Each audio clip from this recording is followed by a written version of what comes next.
Hi there, this is Jack. How are you today? I just want to do my first check-in of the new year with the books I've read. Uh, the first book I read this year was Rules of Civility by Amor Towles.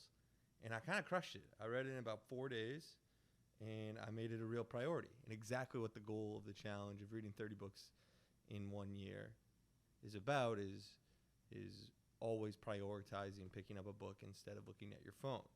And instead, I did choose book over phone multiple times.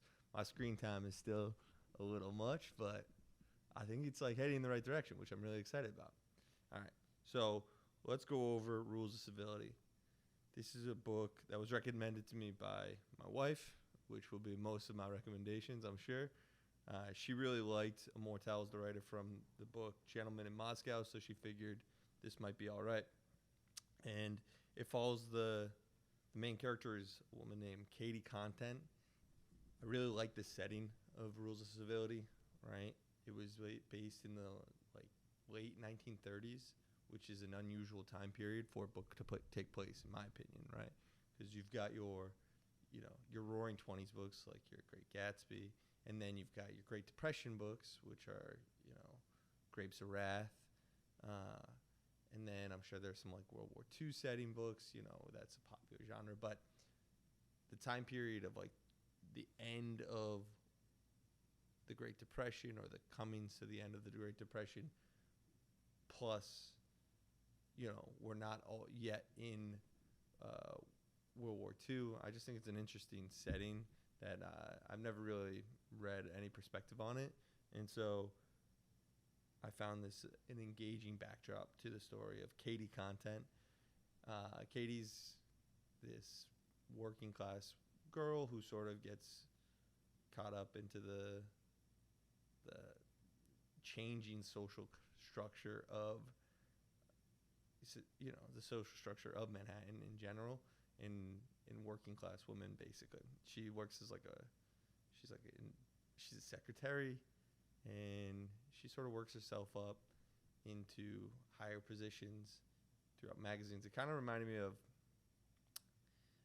like Peggy from Mad Men, where she's just a very capable worker and she earns the respect of people by working hard. Nonetheless, I didn't really even know that was like taking place in the 1930s. I still kind of figured like women weren't working, so it was interesting to hear that there were like rows and rows of secretaries for lawyers and stuff like that. And she's out there on her own, and she's meeting all these sort of high-class human beings, or these upper-class people, and she's going to different parties, and she's boozing. Her best friend is this woman, what the heck is her? Eve. And Eve is like a real firecracker, blonde, sort of gives off like a Marilyn Monroe vibe. That's what I got from the description, at least. And they just have a really fun, unique relationship. And then pretty quickly they meet the love interest, this guy Tinker Gray. I thought the last name Gray was a little overdone because I kept thinking about the guy from 50 Shades of Grey. Isn't his last name Gray? And it's like, we got to come up with a better name for mysterious gentleman than Gray. I don't understand the appeal of that last name. But he's the love interest. They all have really good banter. It's kind of feels like,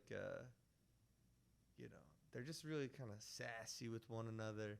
Again, this is going to sound stupid, but the way that like women interacted with men back then, I didn't realize that it was like acceptable to be so flirtatious in public settings. Maybe it's not. And I kind of think they are breaking a lot of the social norms at the time. But he's a wealthy banker, and Katie and him hit it off with Eve, and they sort of have this love triangle that you can see coming, and you're wondering which way it's going to go, and then it happens in interesting fashion, and then slowly but surely you realize like Eve is no longer part of the story, and Tinker sort of falls off as well. And at first I thought it was just going to be about the three of them, but really it focuses mostly on Katie's growth throughout. She has a couple more love interests throughout, and I just thought overall it was like a really easy book to read. It was quick.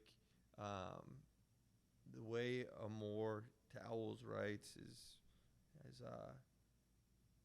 I don't know. She keeps it simple and keeps you wanting to figure out what's going on. There's enough mystery in the book, even in just like a simple love triangle, that you're curious. Like, oh, how did that happen?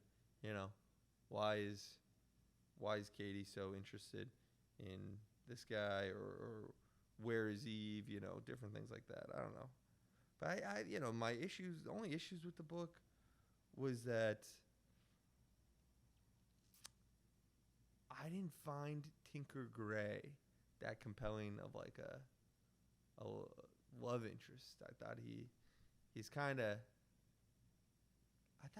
boring. But he does have my favorite quote in the book. And let me pull that up really quickly, because I just moved back from New York City, and this takes place in New York City, and there's talk about like Bleecker Street and Greenwich Village, and it just sounds awesome, and I like love those areas, so I was excited to like read about them from the 1930s perspective, and how the faces change there, but the overall, I hate the word, but vibe is still very much the same. It's all freaks and artists and stuff, and then like wealthy socialites all sort of mingling in the same area. And so this is Tinker talking about his time in New York City, right? And he's like not reminiscing, but he's sort of pontificating about he's talking about Manhattan and how much he loves it, basically. For however inhospitable the wind, from this vantage point, Manhattan was simply so improbable, so wonderful, so obviously full of promise, that you wanted to approach it for the rest of your life without ever quite arriving. That really spoke to me, because I love my time in New York City so much, and there were, for all of the crappy parts and all the chaos, there is just this like, it's a breathing organism, and it's exciting to be around, and I don't know. So I really enjoyed reading about that, for sure. One thing I liked about Amor Towles' writing was it's very humorous. Like the characters' dialogue, it's very witty, and you feel as though you're engaged, like you're part of the conversation. The way they speak to one another, it's as if you and your buddies were chatting. And the way people flirt with one another, it feels very much like what I remember from flirting. It's fun. It's like mysterious, and it's a Amor Towles, the way she writes it, you feel like you could picture yourself viewing this, right? Watching it all go down. So she's great. I really liked this book a lot. It was super easy to read, and I like this writer a lot. Her other books are too thick for me, though. They're fucking like 500 pages, so we'll see if I do another one this year. But I really enjoyed this one a lot, and I definitely recommend it. Go read this, and let me know what you think. All right, thank you.